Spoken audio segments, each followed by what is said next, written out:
I'm going to get started. Hi, everybody. This is our September meeting, our rescheduled September meeting, because 2 weeks ago, we had a couple of chapter leaders who were evacuating due to the hurricane. So we are now moving it now, and a lot of them are still doing things later. So I'm Toanne. I'm the founder. Hi, John. This is the first time we're actually going to meet.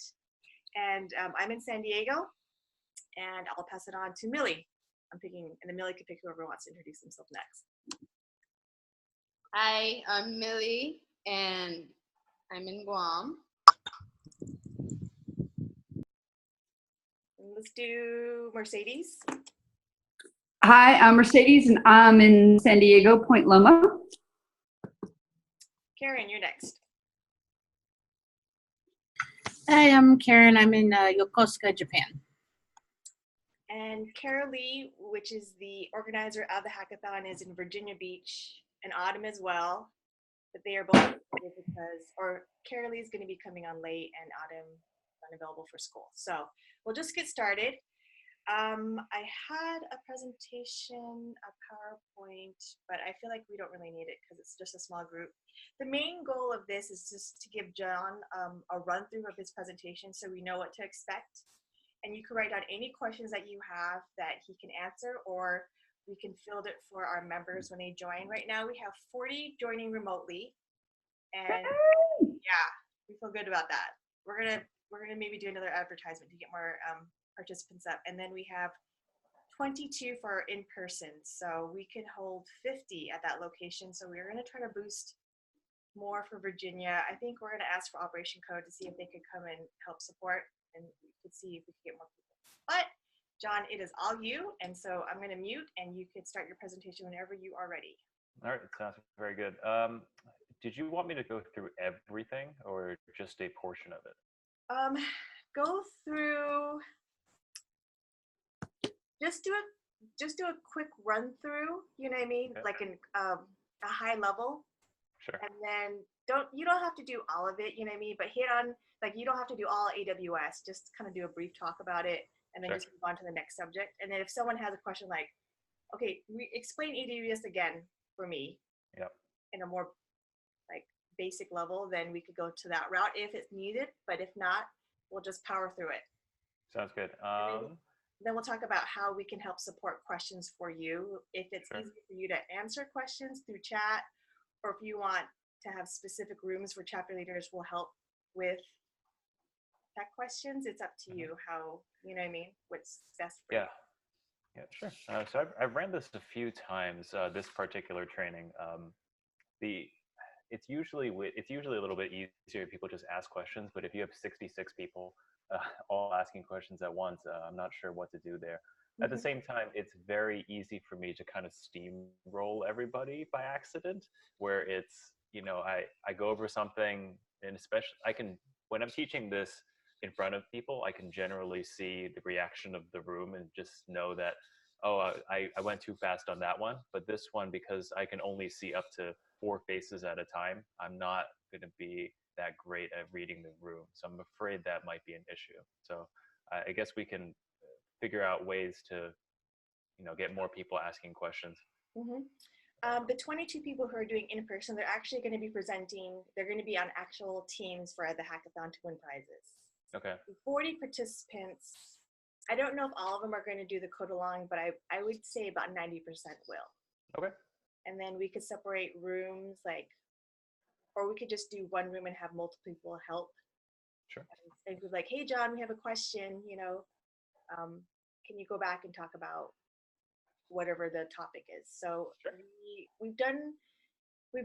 I've helped with the virtual hackathon before, and I believe Mercedes has participated in it too. So we had people help support for questions.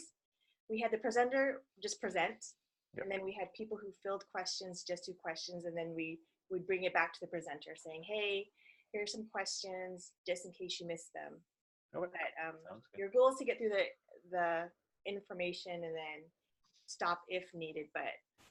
And then I feel like our group is pretty vocal, like, hey, you need to slow down, or like, I don't understand. I feel like the people who are the members in our groups are pretty vocal. Sounds good. All right, we'll get started here then. So this is the Introduction to Coding. It's a partnership between Code Platoon and MilSpouse Coders. I'm very happy to be here with you all today. And this is going to be happening in a couple weeks on Saturday. A brief agenda of what we're going to be going over today. I was planning for a 4-ish hour hackathon day where I was able to teach things with about an hour built in for lunch just for everyone to take a break. So we're going to start off with talking about Amazon Web Services and about Cloud9, which is the text editor we're going to be using today. We'll talk about the command line and the, what Hollywood gets right and what Hollywood doesn't necessarily get right all the time. We'll take a quick break, followed by talking about Git and GitHub. There's been a lot of talk about that recently about version control. We're going to learn all about that. Take an hour for lunch, talk about Ruby for about an hour, take a 15-minute break after that. And then we're going to script our first algorithm, the algorithm that sums supposedly 99.7% of applicants. So we're going to learn how to do that together so that we don't have to, we're not going to be part of that group that gets weeded out right at the beginning. And finally, we're going to push that solution to GitHub so we can start our journey as a developer. I'm going to keep 15 minutes open at the end of the time for Q&A. So a little bit about me. I'm the lead instructor at a company called Code Platoon. It's based out of Chicago. It's a nonprofit organization that teaches military veterans and their spouses how to code. And I also work part-time as a developer at DRW Trading. Prior to this, I was a developer at Groupon, a company called One Main Financial, and I was a special education teacher with Teach for America. I'm a Northwestern alumnus, and I'm not a veteran. So to all the veterans and the veteran spouses, thank you for the service you do to this country. And that's the only time you'll hear me say that. Let's quickly talk about AWS, or Amazon Web Services. If you're around Chicago, or if you see a lot of large billboards in your area, you're going to see this giant smiley face that says AWS. Who has heard of AWS before? And this is that time where I'm kind of not sure what to say, because usually I can get that immediate feedback, but I would have to look inside the chat box. Is that what you're suggesting? Yes, that's what I see. Like, Okay. Okay. What does AWS stand for, and what are people's general knowledge of that? I have to get this chat box open.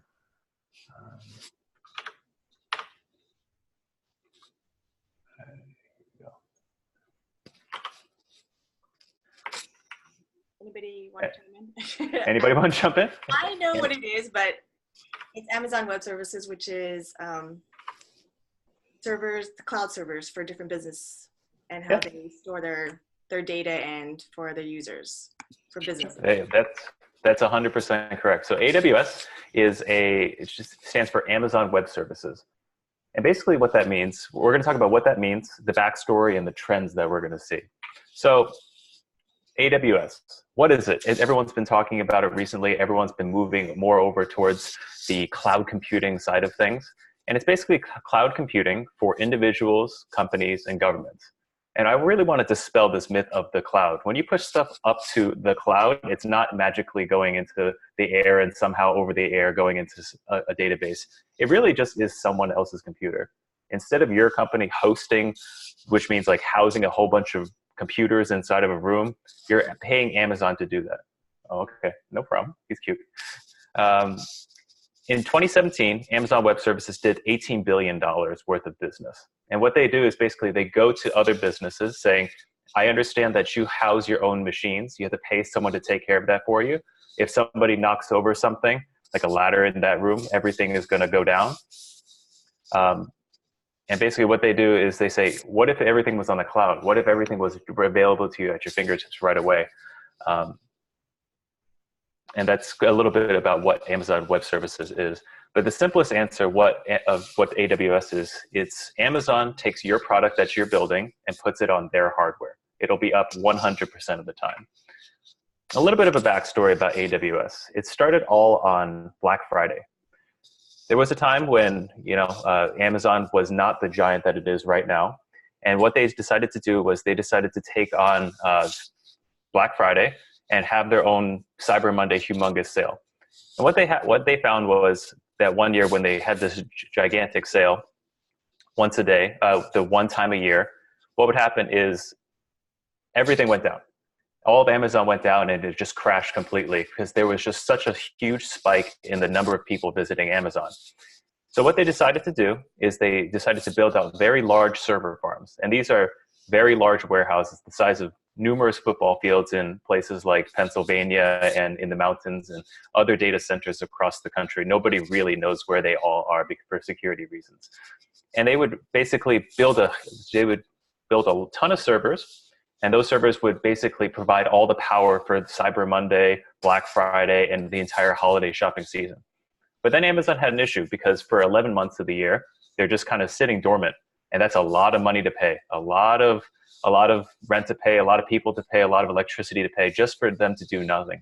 So they decided at that point, let's rent it out to other people. Because up to this point, all the companies in the world, they were having these very, very large data center rooms. They had to pay someone to be there. They had to keep it under 65 degrees. They had to pay for electricity. They had to pay for security. They had to have armed guards all the time. It was not the greatest way of going about things. I once worked for a company, actually, where once a quarter without fail, the entire site would go down. And the reason behind that was somebody would knock over a ladder. Somebody would shut off the wrong switch, which turned off all the electricity to the room, and we'd be out of commission for 6-8 hours a day, for once a quarter without fail. So they decided at that particular point, we're going to switch over to Amazon Cloud Services. They're always going to be up 100% of the time. So I probably shouldn't have gone into that much detail. Who knows what a server room is? Anybody have any idea? Okay. Is it a room where all the servers are located? Yes, that's exactly what it is. You expect it to look something like this. A beautiful room, kind of out of a movie. Right out of Martian, yeah. Yeah, it looks beautiful like this, and then, it's what Hollywood portrays it to be. But in reality, it looks a little something like this. All the wires are all over the place. It's not organized whatsoever. You don't know where anything goes. And it's just, for someone who's a little bit OCD like myself, this is just a complete disaster. It just looks terrible. So we talked about that. We talked about this one as well. Most companies are, as a result of Amazon Web Services and Google Cloud and IBM, they're starting to move towards cloud computing or using AWS, except for companies specifically with proprietary data. So we're talking more about trading firms and hedge funds and companies of that type of nature with sensitive data. They're not putting stuff in the cloud. All of the people using healthcare are not putting anything in the cloud because it's just not HIPAA compliant.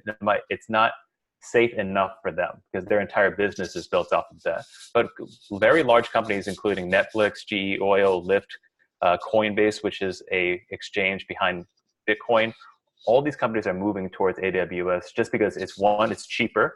2, it's up 100% of the time. And I think, there's the pros and cons. It's cheaper. You're only going to pay for what you use. You don't have to pay for electricity 100% of the time. There's less maintenance. You don't have to hire someone to go out there and pull out the cables from this particular rack and then put it into that one. You don't have to hire a lot of people to do these particular things.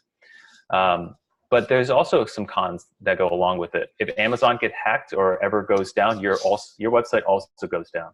The last time this happened was on February 28th of 2017. There was one day where Netflix wasn't working, Facebook wasn't working, eBay wasn't working, and it's because they were all using Amazon, and for some reason, Amazon servers all went down at one particular point.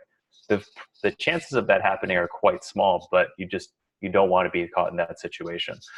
But most of the time, 99.9% of the time, it'll be up. So we're going to talk quickly about Cloud 9. So what it is and the benefits of an online integrated development environment versus a local one. So Cloud 9, what is it?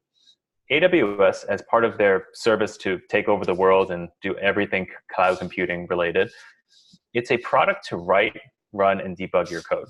Anyone who's ever tried to set up code on their own machine knows the pains of trying to get this set up. But it's all browser-based, and you don't have to install anything. It's all set up for you. It's all hosted on Amazon Web Services, obviously. But it's just an area where you can write, run, and execute your code. Think of like a modern-day like craftsman or craftsperson. Think of a carpenter. They're going to walk into their lab. They're not their lab. Their carpentry shop, and they have all of their things available to them. So they have their hand saws. They have their planes and whatever else they have. Think of a And when they build things, sorry, I got lost for a second. When they build things, they try to they build something that comes from nothing, and then they shape a big piece of wood into making a canoe or something else. People think of software engineers as the modern day craftsperson, using only their fingers and their machine in front of them, their tools. They're able to craft something more or less from nothing. They have an idea in their head of what they want to build, and they're able to build that particular product. IDEs are where all that is basically our version of our shop, our carpentry shop. It's an area that we write, test, and execute our software. My personal IDE is IDE standing for Integrated Development Environment. I have Google Chrome to execute everything, and I have VS Code, which is Visual Studio Code. It's a Microsoft product. I have two pieces of software to write this, but Cloud9 integrates it all for you in one. The good parts about Cloud9 is that it's completely operating system agnostic. Having run, 7 cohorts of Code Platoon and seeing people from all over the country, we always have to have one particular operating system. We've chosen that to be a Mac. We can't really help people if they're on Linux or a PC because there's just so many different things to try to teach people. But because we're completely operating system agnostic, it doesn't matter if you're on a PC, it doesn't matter if you're on a Mac or a Linux machine, it's completely on the browser, so it works for everybody right off the bat. You're able to pair program instantly, pretty effectively. Obviously, it integrates seamlessly with AWS. And it has most of the major programming languages already pre-installed, so you don't have to worry about any of the installs. Anyone who's tried to start programming, you get through to a tutorial and you're like, copy and paste this code, and then you don't know what it does, you don't have to worry about that. Cloud9 takes care of all of that for you. And for companies, that really just means money. So because most of the time when you hire a brand new developer, it takes 1 or 2 days for an experienced developer to get off the ground, maybe a week for a junior. That's very real money. Someone who you're paying, 65 to 130,000 potentially, taking 5 days to set up their machine costs you thousands of dollars. With AWS, it's nearly instantaneous, so they can hit the ground running right away. So let's take some time to set up our online accounts. At this point, I would probably just have everyone go sign up. So let me open a Cognito window. Hey, John. Yes, ma'am. This is going to be the point in the presentation where you're going to end up with the most disruptions and the most questions setting it up, walking them through that. Yep. May want to think about, for those who know, when we did this, Toyan, when we did this last time, the first time I ever did it, they had you do some prep the night before if you could, and that saved things. I don't know if that's even a possibility with so many people and people not even knowing what's going on. That's just a thought, because we set up some stuff the night before and that made things so much smoother the next day. I don't disagree with that. When I was doing this with Deloitte, it took 30 minutes to get a room of 50 people set up, and I had 4 other people helping around the room. Yeah. So an alternate might be to have certain people assigned to be the cohort helpers or whatever to help individuals out as they're coming through, so you're not having to handle 50 people going, what am I doing here? Yeah. It's very true. For now, we'll keep going, but we'll mark that down as something to talk about in just a bit. All right, so at this point, I want everyone to visit aws.amazon.com/cloud9. In the top right corner, we're going to create an AWS account. This is free. Make sure that you're always choosing the free option because we're unable to reimburse anybody. So make sure you click that the free option right here. Go ahead and sign up with your email, password, and AWS account name. This should all be free. You should get that 12 months of free tier access. For me, since I have one already, I'm just going to sign in. I'm not sure what my password is.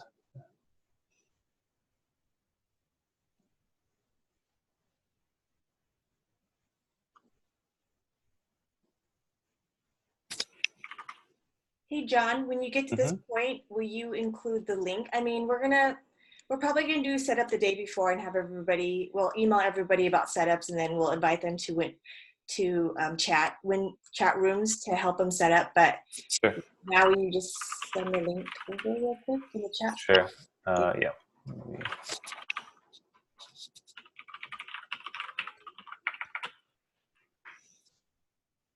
So we could just copy and paste because I'm Yeah. lazy.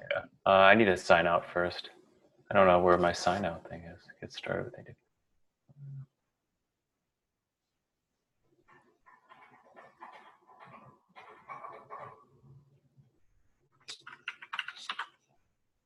That's here. If you'll excuse me for just 1 second, I'm gonna get some water. Okay.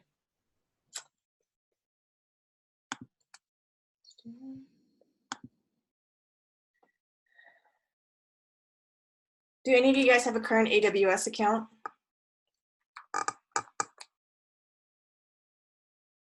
I have one, but I think my free tier is done. I don't think that's free anymore. I have one, but I haven't do. been in there It's been a while since it's been one PCS, 6 months since I've logged in. So yeah. But you get it for free for a year, so you're okay, Mercedes. Right. I'm pretty sure mine's expired.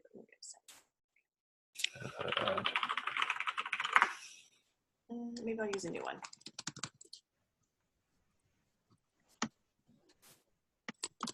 All right, and as everyone is setting it up right now,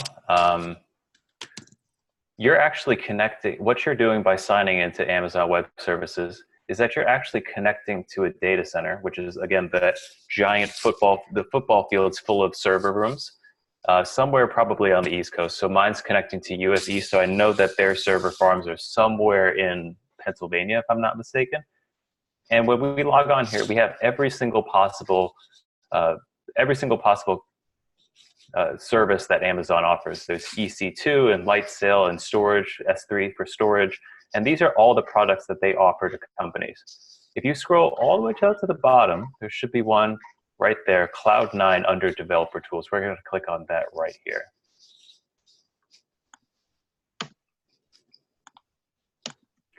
All right, so we're going to create a new environment. This orange button, am I going too quick? Yeah. No? Yes? Okay.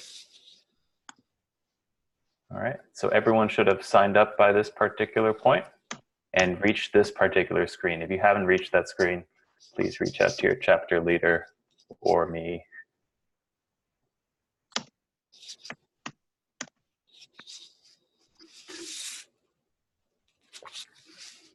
Hey, John, I think in your presentation that you have links. So to set up the account, these links, are those for AWS setting up an account, or is that? No, this is for later in the presentation. It's not related to AWS. Got it.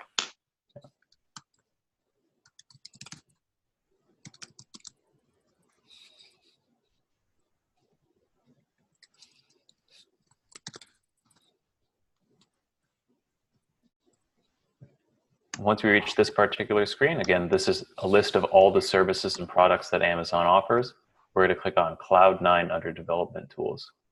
And you should get something that looks like this.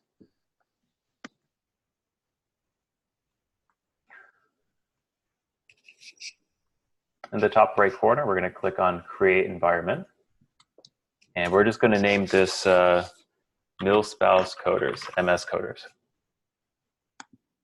You can name this whatever you wish, and description is just for you. This is just so you have different environments that you can use. Click on Next Step. We're going to say create a new instance. Get the free tier one. Make sure you click this one, not the other ones, so that you're not getting charged any money. Just a quick time hack here. I am still logging in. I'm not even at the screen you're at yet. Yeah. And I'm pretty handy with coming up with a password and doing all that other stuff. So just to watch the time on that particular one and not get frustrated if you have 50% of your people going, ah!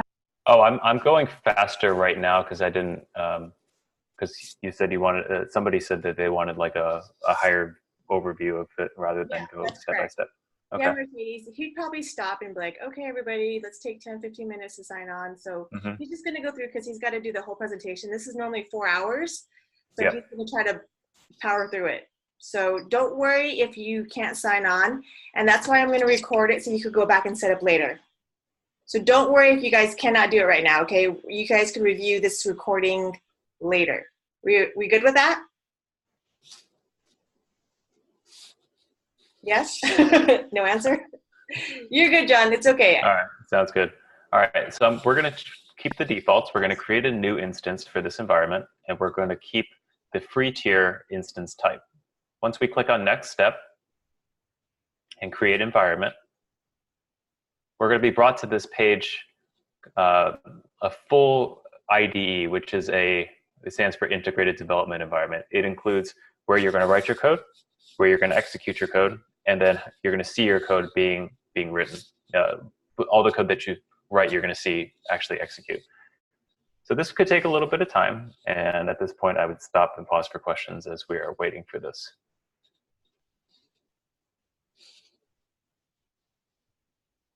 John, how long does it normally take for setup? You said about 30 minutes? The setup might take, for people who, like, probably 10 to 15 minutes, I would say. Okay. Yeah. I'd probably give out about 10, 15 minutes to do this. Okay. And just tell them to be prepped with whatever information they might need to prep up a password and stuff like that in advance. That'll cut a lot of time. Sure. If there's any pre-instructions going to be sent out like the night before, things to think about, that might help out a little bit. Sure. In that whole process. Let me write that down real quick. Yeah.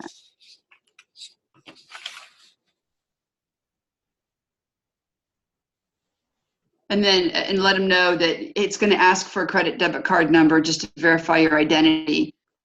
And just to have that all handy so they're not then running for their purses or their wallets and looking for all that stuff when they're trying to set it up.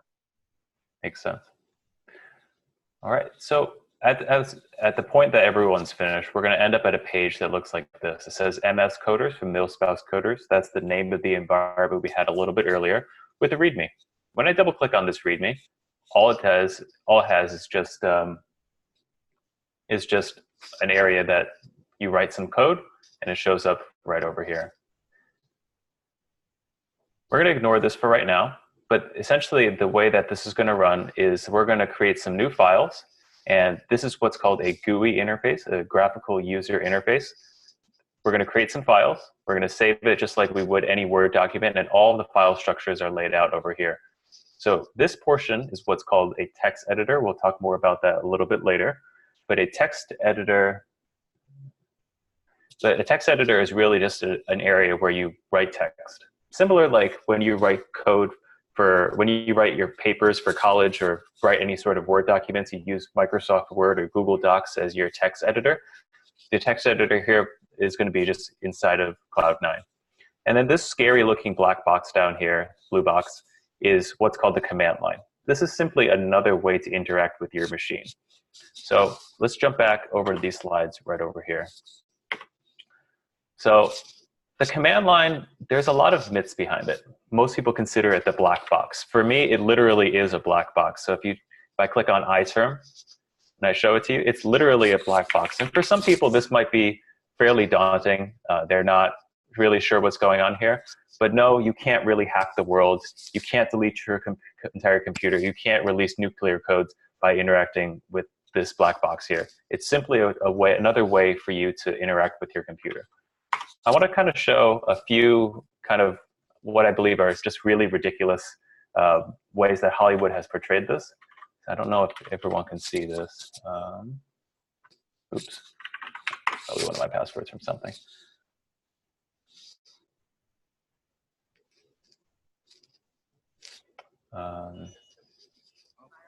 Can people hear that? No? Okay. Yeah. So if I press play, can people hear the video? Try it.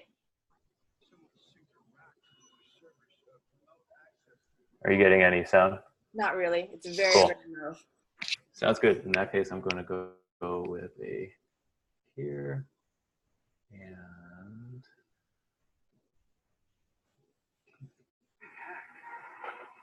By Lockstep? I don't know. But we've been so careful. How could they find us? They haven't found us yet. Just cracked the outer layer of our system. I'll start an intrusion inspection and find out where Brad is.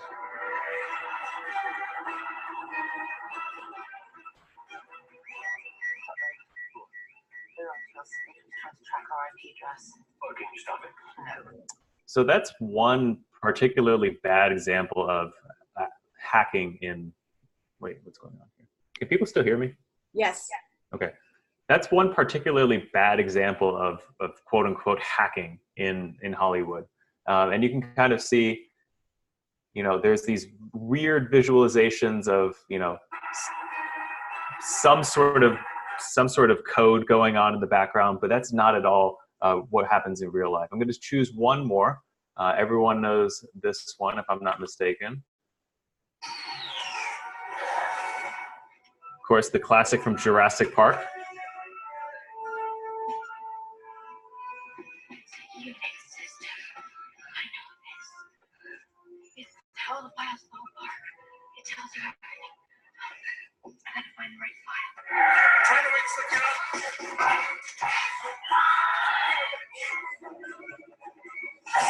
All right, I think I think people kind of get the point. No computer system actually has files that look like this in real life. You're not scrolling through a park and finding the files that relate to one particular building. Hollywood has done a really great job of just kind of making people think that this is something that you can just hack very easily. But instead, this is more or less this black box right over here is what's called a command line. And the command line is just more or less just a way for you to interact with your computer. There's ways that people deal with their computers as regular human beings, and then there are ways that developers interact with their computers that makes it a little bit faster. So I'm just going to create, just for the painstaking example of just how much slower it is to work with a mouse than it is to work with a command line, I'm going to create a few folders. I'm going to right click here, create new folder. I'm going to call it MilSpouse coders. I'm going to create files for every single person on this call. I probably would just do 2 or 3 people. I'm going to create 3 folders. I'm going to call, I'm just going to say person 1, person 2, and person 3. Inside of each one of those people, inside of each one of those folders, I'm going to create a file, save it, and save it with their favorite ice cream flavor. At this particular point, it's going to take a little bit of time. So, okay, how do I create a new file? Maybe I'll open up Microsoft Word. I don't have Microsoft Word, so I'm just going to open up TextEdit. Let's see, new document. And I'm going to say one person's favorite ice cream is cookies and cream. Save it. I'm going to put it inside of, desktop. Oh, how come I can't reach anything? Desktop, MilSpouse coders, person 1. You can kind of, everyone's getting a little bit frustrated. You're kind of thinking to yourself, what is the point of all this? This is taking a really, really long time. I even named it the wrong thing. So I'm going to say favorite ice cream.txt for a text file. And that's kind of how developers feel all the time. If there's a faster, I do like Mr. Robot, there is a much faster way of creating these files, and that's through the command line right over here. So what we've just done is the way that a non-developer works with their computer. It's how normal people work with their computer. They're able to see things and double click on them and press the back button, but some sort of software is powering that, and that's what we're going to learn right here. So I'm going to do the exact same thing, but you can kind of see just how much faster it is working as a developer. And we're going to go over all these tools and all these commands in just a second. So I'm going to create MilSpouse coders 2 with the same 3 people and the same file, but you'll just see how much faster it is. So I'm going to make a directory called MilSpouse coders 2. And there it is. It kind of appeared in the background. This is just another way to interact with your computer. I'm going to change my directory from where I am into MilSpouse coders 2. I'm going to create 3 folders, person 1, person 2, person 3. I'm going to go inside of person 1, create a file called fave ice cream.txt, and then I'm going to open up favorite ice cream and insert cookies and cream. And that's it. So you can kind of see just the sheer speed of being able to interact with your computer from the command line as opposed to right-clicking and double-clicking everything. And let's just see these two side by side. Do they have the exact same thing? So we got MilSpouse coders, the one that we did using the graphical user interface with person 1, 2, and 3. Same thing over here. Instead of person 1, we have favorite ice cream, and same thing over here. Favorite ice cream. Inside of there, it says cookies and cream. Inside of there, it says cookies and cream. This is just another way to interact with your particular machine. It's just a slightly faster way of doing things. I usually have a slide here. I think I forgot it, but I will memorize that.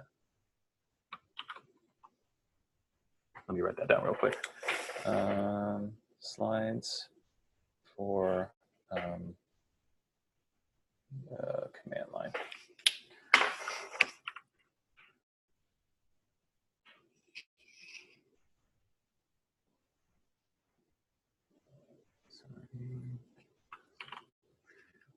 Now, the reason why it's important to know how to deal with things on the command line is that oftentimes you're not going to have a mouse to connect to a, you're not going to have a keyboard and mouse. You're not going to go to the server farms in Pennsylvania where Amazon's hosting all of your products and plug in a keyboard and mouse and double click and type things. You're only going to have access to this black box. And that's why we need to be able to interact with our computer from this particular level instead of just double clicking on things. This is what every developer is going to start moving towards instead of just double clicking on things. At that point, I'd talk a little bit more about the command line. I forgot the slide, but I do have it.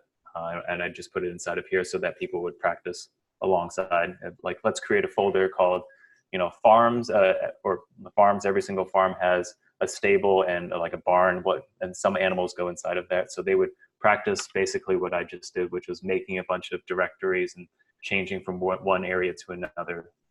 And we'd walk through that together. Did you want more detail than that, or was it okay just to kind of glaze over that for now? No, I think that was great. Okay. That was great. That put the command line in clear perspective and made it very simple. Oh, it was great. Yeah, appreciate that. Thank you. All right, next thing I want to talk about is this important concept of Git and GitHub. Despite what people may think, Git is not the same thing as GitHub. It's just like saying Java and JavaScript are not the same thing. They have the same prefix, but they're not the same thing. So car and carpet start with the same 3 letters, but those are very, very different things. And that's kind of what we've got here. Git is version control software. And GitHub is just literally a company that took advantage of the name Git. That's all it was. They knew everyone was using Git for version control. They took advantage of it and they just called it GitHub. That's all that there really is. There's another company called GitLab, and GitLab is the exact same thing as GitHub, except that it wasn't bought out by Microsoft recently for $4 billion or something. But GitHub is really just an online service that hosts Git projects. So you can think of it as a Dropbox for code or a Google Drive, just someplace where you can upload the code and it'll be there 100% of the time. GitHub also hosted on Amazon Web Services. So let's take a look at like a bit of code here. So let's jump over to, let me open a new window. And I want to show off the one that works the best for me is that I use most of the time is the curriculum calendar for Code Platoon. I've been running Code Platoon's day-to-day operations for a couple of years now, and the curriculum calendar has changed quite a bit over time. And the great thing about Google Docs is that it automatically saves things for you, so you never have to worry about anything. But it also keeps track of versions for you. So let's say somebody comes in, they're really angry, they nuke everything, they delete everything, so I have nothing to work with. I can just click on this, and there's a version history that I can revert back to.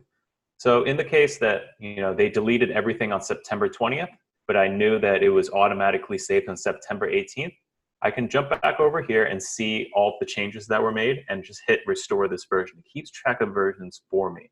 If I wanted to see what it looked like when I first started on November 6, 2016, it looks more or less the same, but it also gives me it also keeps tracks of different versions for me, so I don't have to worry too much about losing things.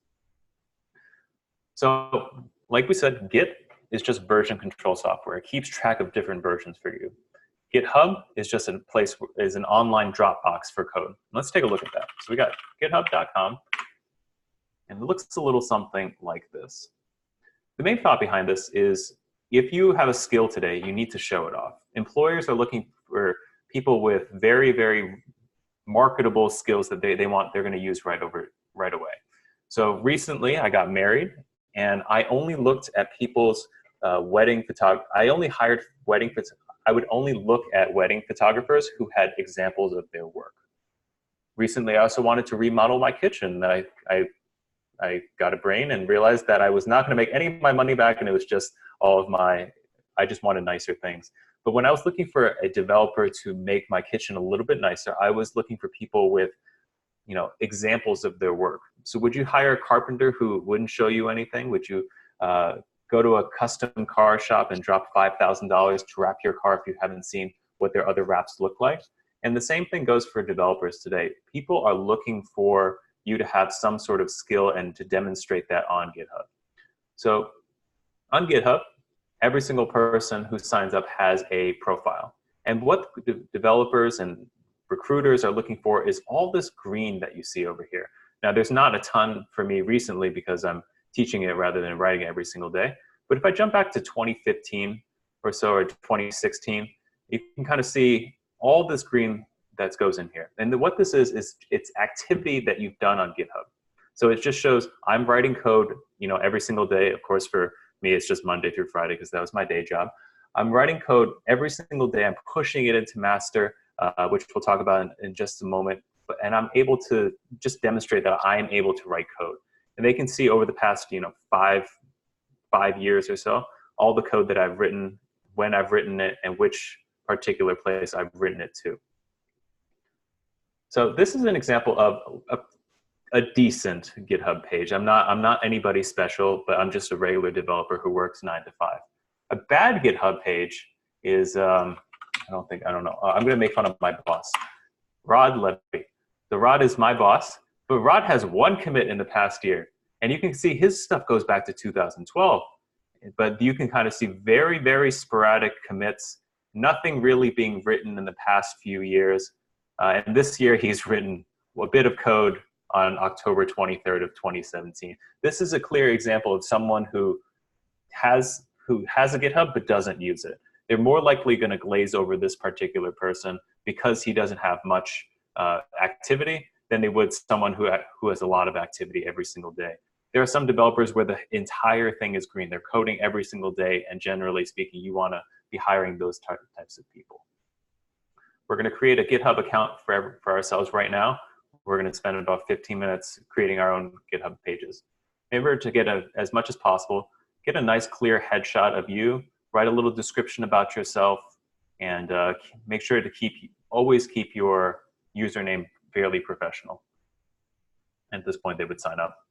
And there's some more slides that I did not put inside of here.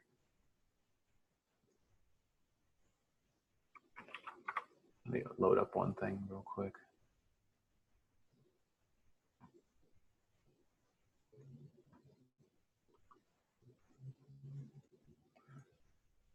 When all is said and done, I forgot a whole bunch of, I honestly forgot a whole bunch of slides. It's going to look a little bit more like this. We're going to set up so going back, we're going to set up the online accounts. We'll talk about the command line. I'd walk through the developer workflow and the non-developer workflow. We'd go over all of the commands right over here, and we'd have these slides available for everyone so they can just kind of see where we're going with it. Here's a command line exercise that they would follow along with. Talk about Git and GitHub.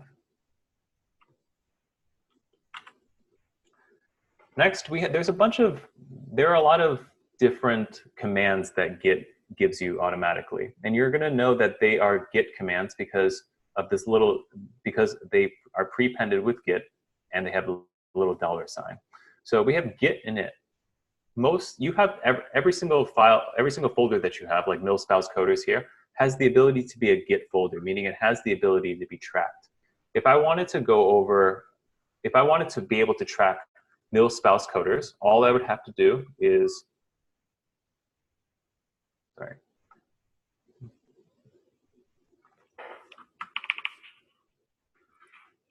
I would have to basically, I didn't go over this. I would have to change from where I am into MilSpouse coders. So CD, change directory from where I am on the desktop to MilSpouse coders. And I would run git init. When I run git init and I list out everything that I have inside of here, you'll see that there is a .git folder. This is basically saying, now this is a git folder, meaning that it has the ability to be tracked. I can see all the changes. I can save and see all the changes that I have made. I can also clone a repository from the internet instead of starting it new from my particular machine. Once I make any sorts of changes, I have the ability to add and then commit those changes. And this is, do you want me to go into detail or just kind of keep going for? Nope, keep on going. You're good. Okay. I would go over like, we're going to add and commit these particular changes. Think of a giant box that you're sending off to a loved one.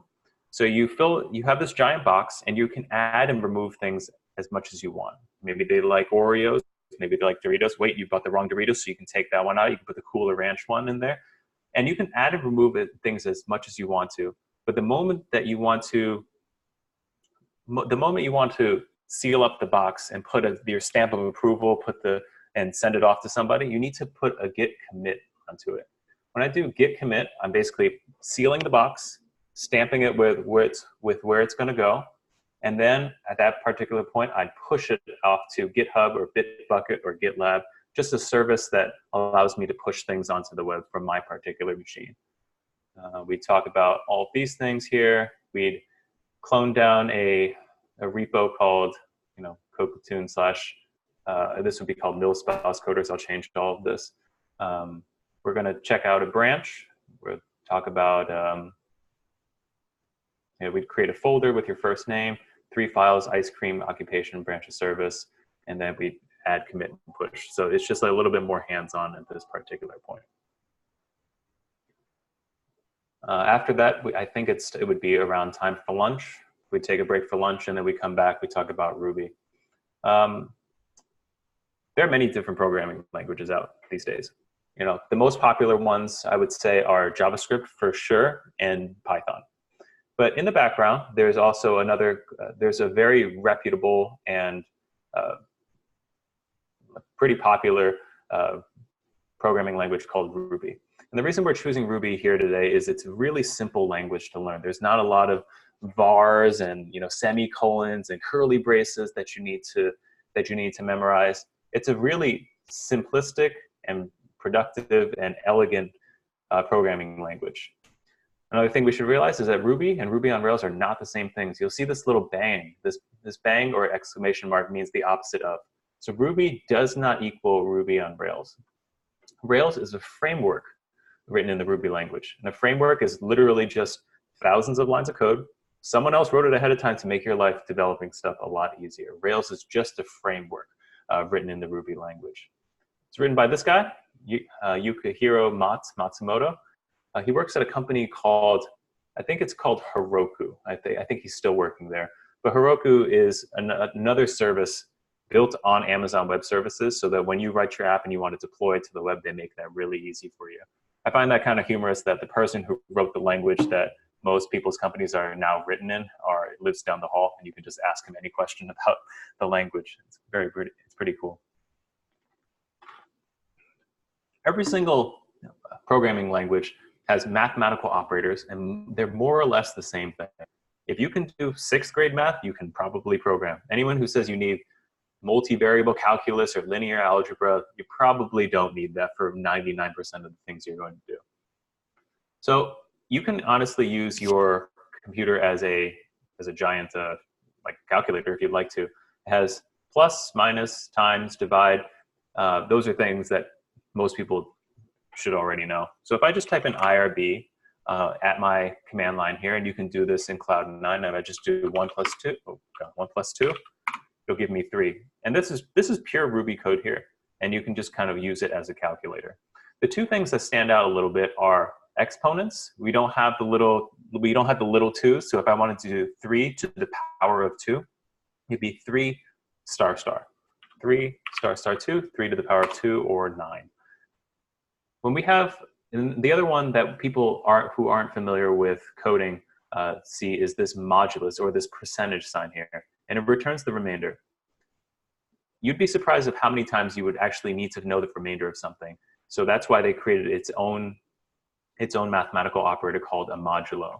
So if I have 4 mod 3, I believe when I do 4 divided by 3, it's 1 with a remainder of 1, because 3 goes into 4 one time evenly with a remainder of 3, remainder of 1. And there's that 1 right over here. If I do 10 mod 3, or 10, what's the remainder of 10 divided by 3? It also gives me that 1 over there. 1 mod 5 would give me 2. 1. Oh, geez.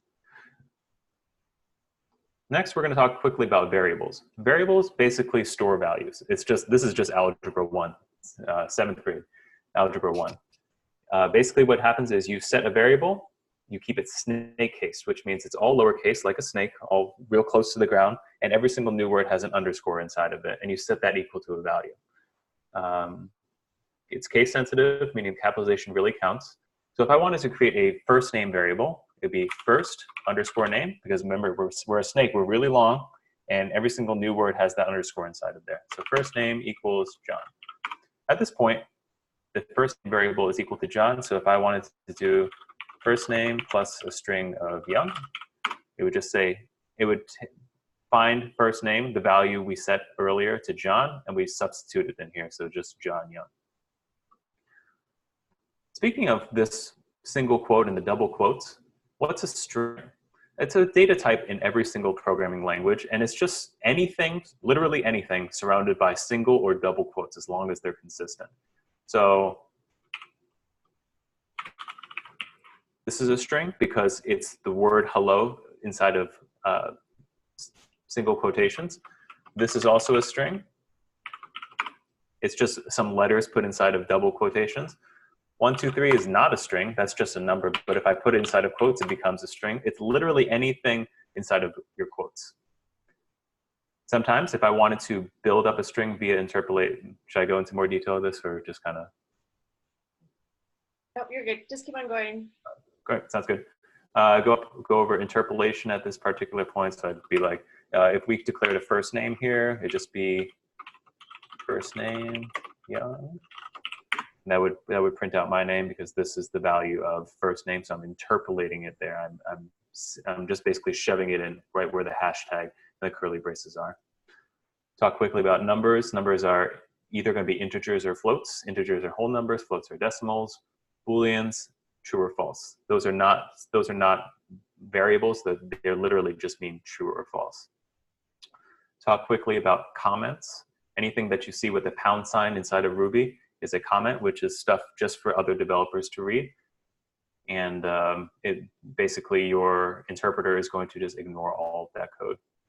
If we wanted to print things out, you can just say print hello, and that would just print out something, but it also has that nil in there. So if you wanted to get rid of it, you just do puts hello, it'll put it out and then return nil at the very end. And if I wanted to get a response from something, we can save it as a gets. So if I say response equals gets, and I just type anything, and type in the response, it'll capture that that John with that new line. The new line comes because I hit enter.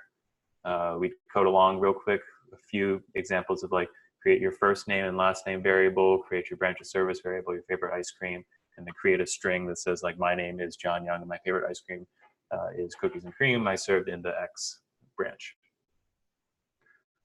At the same time, there are logical operators. Logical operators are basically telling you whether or not something is going to be true. So I've got equal. It's not single equal, because remember we said single equal is just for variable declaration like we see up here. But double equal just means, is this equal to the other one? So if A is 4 and B is 2, does 4 equal 2? Obviously not. Does 4, remember that bang, we saw it up here. I'll scroll up to it later. We saw it a little bit earlier. The bang just means the opposite of. So not equal, does A not equal to, does 4 not equal to? That's true. And these are the other operators that we have as well. Every single program comes more or less with conditional logic. And this is a very, very crucial thing that we're all going to need to know. Let me get out of this actually and open up my AWS cloud that I promised that we would run a little bit earlier. So let's create a new file. I'm going to save it right over here. We're going to call this example.rb and save it right there. So we're going to write some code. Let's say, what is the drinking age in the US? The drinking age in the US is equal to 21. But every single town, especially military towns, they have bars where the underage people try to get inside. So we have to set up a bunch of conditional logic, if-else logic. So you walk up to the bar. Remember, I have here's my pound sign, which makes it a comment. You walk up to the bouncer. I'm going to say, if drinking age is 21 and the current age is equal to 18. If current age is less than the drinking age, I'm going to print something out. Print, you are not old enough. Otherwise, I'm going to print, welcome to the bar. It's a very simple thing. So we've got a very basic program. We set a variable equal to 21, and the current age of somebody is equal to 18. And this reads a lot like English. If the current age, which is 18, we set it over here on line 2, is less than the drinking age 21, we're going to print out you're not old enough. Otherwise, you can say welcome to the bar. So when I run this, what do you think I'm going to get? I'm going to get you're not old enough. So let's list out where we are. We're going to run our Ruby example, example.rb, by running Ruby with example.rb. Why is this not printing? Let's do puts. It would also help if I saved the file. Okay, it prints out you are not old enough because this is what happens. If I change this to 22 and I save it, welcome to the bar, because it doesn't hit this first if statement, it hits the second one. We'd go over some else if logic, probably go into, if you're in the US, the drinking age is 21, but if you're deployed and you're in Japan, the drinking age is 18, so you're allowed to come inside the bar. So we do some extra conditional logic there. Talk quickly about loops. There's a few different types of loops inside of Ruby. Generally speaking, there's a while loop and an until loop and a for loop. The while loop, and one of them is going to make sense a lot more than the other one. We say, while some sort of condition is true, I'm going to do something. And the other way to thinking about it is until something is true, I'm going to do something. So I'm going to say if the current age is less than the drinking age, puts you are not old enough, and I'm going to increase the age by 1. I come up with some example right here to do the while and the until loop. We talk quickly about an array. An array is basically a data structure that holds a bunch of things inside of it. It could be a string, it could be a number, it could be another array. It's just, I'm thinking about a pill box, like the pill boxes.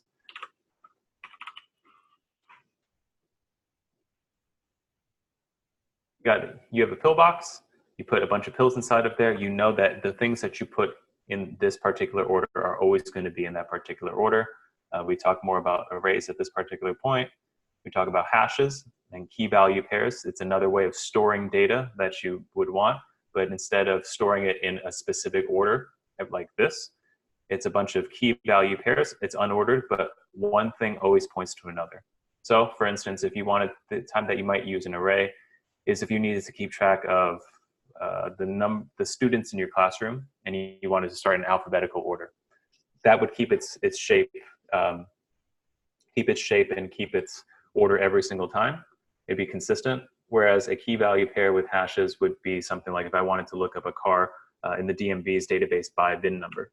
You know that the key is always going to be associated with one particular value. The VIN number of my car is always going to be associated with my car. The VIN number of your car is always going to be associated with your car. Talk about how to iterate over an array, iterate over an hash. Talk about dry code. And at that point, we'd write something, we'd write the FizzBuzz algorithm as a class.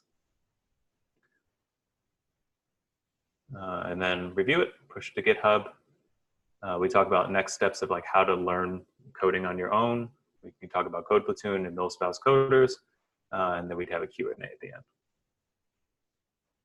Sorry, I didn't really know how much detail people wanted, and then I realized I was probably going into too much detail. But yeah, I'm going to go a lot slower than that and account for more questions. So yeah, any feedback or any ideas? John, look at the chat window. We've been chatting while you're presenting. So, so far, really good responses. We feel really good about it. Let's see here. I think we're going to actually have Rod give a presentation before you start to talk about Code Platoon and the scholarship opportunity. Okay. And this is actually a really good opportunity because we want people to see your teaching style, because if they understand this is, you know, how you teach and this is how you go into topics, and I think that's why people are really scared about going into this, because it's unknown. They don't know what to expect. So that's why we want you guys to do, Rod's going to talk first, and then you're going to present, and we're going to help. So it's just, our goal is to make coding and the tech industry a lot friendlier. And it's actually a really friendly, like people are very, I've always come across people who are very friendly. So, and it's nice to code with other people who like to do it as well. So this is really helpful for our group and our organization. We're gonna, so you have slides. This is why we always have people do dry runs. So you have slides that you're gonna incorporate with the other presentation that you started, right? I'm actually just going to use, I'm going to reuse this one. I'm just going to change all the mentioning of Deloitte and change it to MilSpouse coders. That works. Yeah. Anybody want to give any suggestions for John or any questions for him? He did that in an hour and he's going to take 4. So just to give you an example, he's going to take some time and stop and talk about things too. Yeah. Like the speed at which I was going over AWS was even faster than I'm going to go. It was faster tonight than I'm going to go over it when we get there. Okay. Just because I understood people, we didn't have all the time. Got it. So I think the 2 things we take away from here is we are going to have everybody set up with Cloud9. One of the questions people are going to have is, why do I have to put a credit card in if it's free? And there are FAQs. If you click on that, it says there's a review our frequently asked questions for more information. When you get to that payment information page, if we had that information ready in advance, they're just doing it to verify your address and your identity, and it says that in the FAQs. So if they just know that in advance, they can choose to do it or not do that part of it, but that's their choice. There's no way around it, unfortunately. Yeah. There is, there's really no other better option than to do Cloud9, unfortunately. If you, like, I could teach it without doing command line stuff, but I don't know. Can you give them an option to choose, if they really have a heartache with that, to not do that one section or just to watch you for that one section, but to stay engaged and then check out the other stuff later on? Does that work or no? Yeah. That's okay. It also depends on the type of machine that they have. If I'm assuming most people have Windows, but if people have Macs, they can follow along just the same as me. This is just a kind of a medium in between, because you never know what type of machine anybody has and what version of anything that they have, but this one takes away all of those issues for you. Yeah, I do agree. Most people do have PCs, because when we were doing that virtual hackathon before, when we were doing tech support, everybody, I'd say 90% of people had PCs, and I'm like, okay, I'm a Mac person, but let me see what I can do to help you. Sure. Yeah. In that case, I'm still going to stick with Cloud9 and say, like, if you're able to do this in 15 minutes, great. If you're not comfortable or you're unable to finish in 15 minutes, like, just kind of follow along here. Another thing that people could go to is just REPL.it. This is just a free place for you to write code. So if I just choose Ruby here, it's fairly similar. This is the place where I write the code, I hit run, and then something else happens. So if I just say print hello, and I just hit the run button, There's a hello right over here. But I don't have the ability to list out everything or, change directory. This is just a place to interpret Ruby code. So it's another option. Okay. I'm just a little bit worried because I'm not in the room and I don't know what people are doing. Like if they're super lost. So Mhm. that's all. I think what we're gonna do is the day before we'll have a setup, and then maybe have them do a simple exercise just to make sure they feel comfortable with the interface, and then we'll have them follow your presentation. And then we could always send them the presentation after the fact too. Sure. I could also send it in advance if you prefer. Oh yeah, that's a good idea too. We could send it in advance for them to. Yeah, that's actually a good idea. We should send it. We'll send them two things. We'll send them a frequently asked questions and the presentation. Mhm. And we'll say we're going through everything. John, what do you need from us to help you? Is it better for you to present? Do you want us to interrupt you, or do you want to just look at the chat rooms, or do you want us to just take care of it on the side, and then during breaks we follow up? What's the best so your flow doesn't get too interrupted? Sure. I can pace it so that I can pause and look for questions and pause every now and then, just say like, are there any questions? And I'll give 15 seconds to anybody who wants to ask any questions. You can either unmute yourself or you can do a group chat. Other than that, it was fairly it was more difficult to do a remote presentation than I originally thought. So I'm actually just going to be looking straight at there's two screens right here. So this is the one, my smaller screen, and then I'm just looking at this one the whole time. It's hard to kind of transition back and forth. So I'm going to pause between slides at certain points just to see if there are any questions. And then if not, I'm just going to keep going. So if you see any questions showing up, if you could address those. Okay. Well, that's what we'll do then. We'll give you the opportunity to look at the chat. And if you are keeping going and you have a lot of questions, we'll stop. If it takes longer than, I would say, 5 minutes, like if we have people who are just struggling, we will help them personally, take them aside, and we'll chat with them individually. Sure. Do you want to use the Zoom group chat, or would you like to use a different chatting platform? Hey, Carolee, you're on. Will you unmute? And we're going to do something.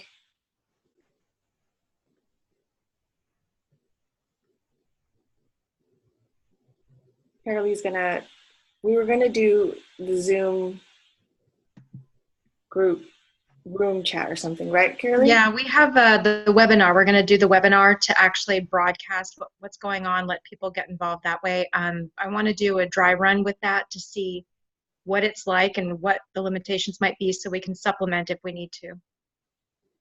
Okay. Doesn't the webinar have the ability to where you can click a button and it raises a hand so you get that? So like if John was to ask a question, okay, raise your hand when you're all there, or raise your hand when you've done this, so he would know, okay, great, 48 of the 55 people logged in are done, we can move forward. Am I remembering that correctly? I don't see it here. I think it's a different option with the webinar, like Carolee was mentioning, because we were going to purchase that separately. And then, but Mercedes, you're correct. I've been in a Zoom webinar where you can raise your hand. In fact, that's been the standard. Yeah, that's been the standard. So that's why I'm looking for it here, trying to find it. This is just a normal Zoom call. It's not a webinar setting, so that's why that option is not available. But I believe that's why Carolee said she wanted to test that out, because I believe that is the option where you could raise your hand if you have a question. And that's a great way to tell if you're done with something. John, you could, as soon as you're logged in or whatever, click the raise your hand thing or something, and then you would know. You may not even have to wait nearly as long as you think. Oh, I see. There's an option to raise your hand if you click on the participants. Try it. Someone do it real quick. Oh, I see it right there. Yeah. It's going to be challenging with 50 people. I think what we're going to do is when people sign in, we're going to have chapter leaders look over a group of like 10, or depending on how many, we'll evenly divide up how many volunteers we have. And then we will have chapter leaders say, hey, you're going to be on Mercedes' team. Mercedes is going to be your chapter lead. Toan's going to be your chapter lead. You've been assigned to this chapter lead, so we can help. And if for some reason everybody in my group is lost, all my 10 are lost, then I'll be like, Mercedes is going to come over and help me, you know, or like, Sure. we'll ask you to take a break. Like, John, can you take a 15-minute break? And then we'll come back. Does that work? All right. Sounds good. Yeah. I think it's like, as long as we just take it slow, and I think we'll be okay. Because we do everything remotely. Actually, none of us have met each other in real life. So we're used to doing things like this because it's challenging. And so we have to be really organized and be prepared for groups. So when we get our final numbers, Caroline, when does the enrollment registrations end? I have it set to go until the Wednesday before, I think, or maybe even the day before. I'd have to double check, but it's that last week. Okay. So when we send out the presentation and frequently asked questions, and we do set up on Friday, we'll have everybody assigned to teams. And so when John could be like, hey, is everybody caught up? And then I'd be like, my team's good to go. Carolie's like, mine's good. Mercedes is like, no, I have a couple people. Let's hang on. We could do it that way. So instead of him watching 50 people, he only needs to watch 4 or 5 chapter leaders. Does that make sense? Yeah, that sounds good. Okay. Okay, anybody have any other questions about this, or how? We'll get everything organized, and we'll send, John will send it to you and Rod about how we're going to organize everything. Sure. You're welcome to jump in on Friday night to help set up, but it's not required, and we should be able to handle that, getting everybody set up for you for the hackathon on Saturday. Sure. Sounds good. Okay. Carolee, do you want to add anything? Schedule-wise? No? Okay.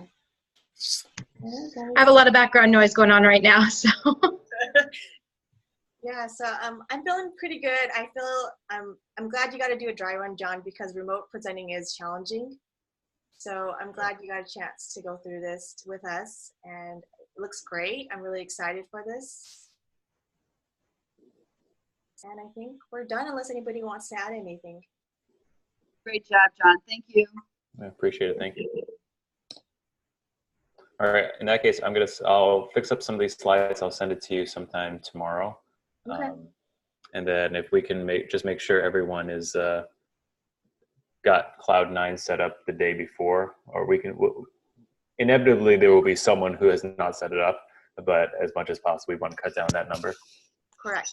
Yes. Okay. And then, you know what, we'll actually have people sign in early, and we'll just double check, like, okay, does everybody have it who hasn't? And then if they haven't set it up, we'll have them try to do it on the first break, or do you know what I mean? Whenever there's some time, if they haven't had a chance to do it. But it sounds good. I think we're organized. We'll be sending some more emails out, and this is in what? We've got 2 weeks? Yeah. 2 more weeks. So it's coming up quick. Thanks for your hard work, John. Really appreciate it. No problem. Thanks very much.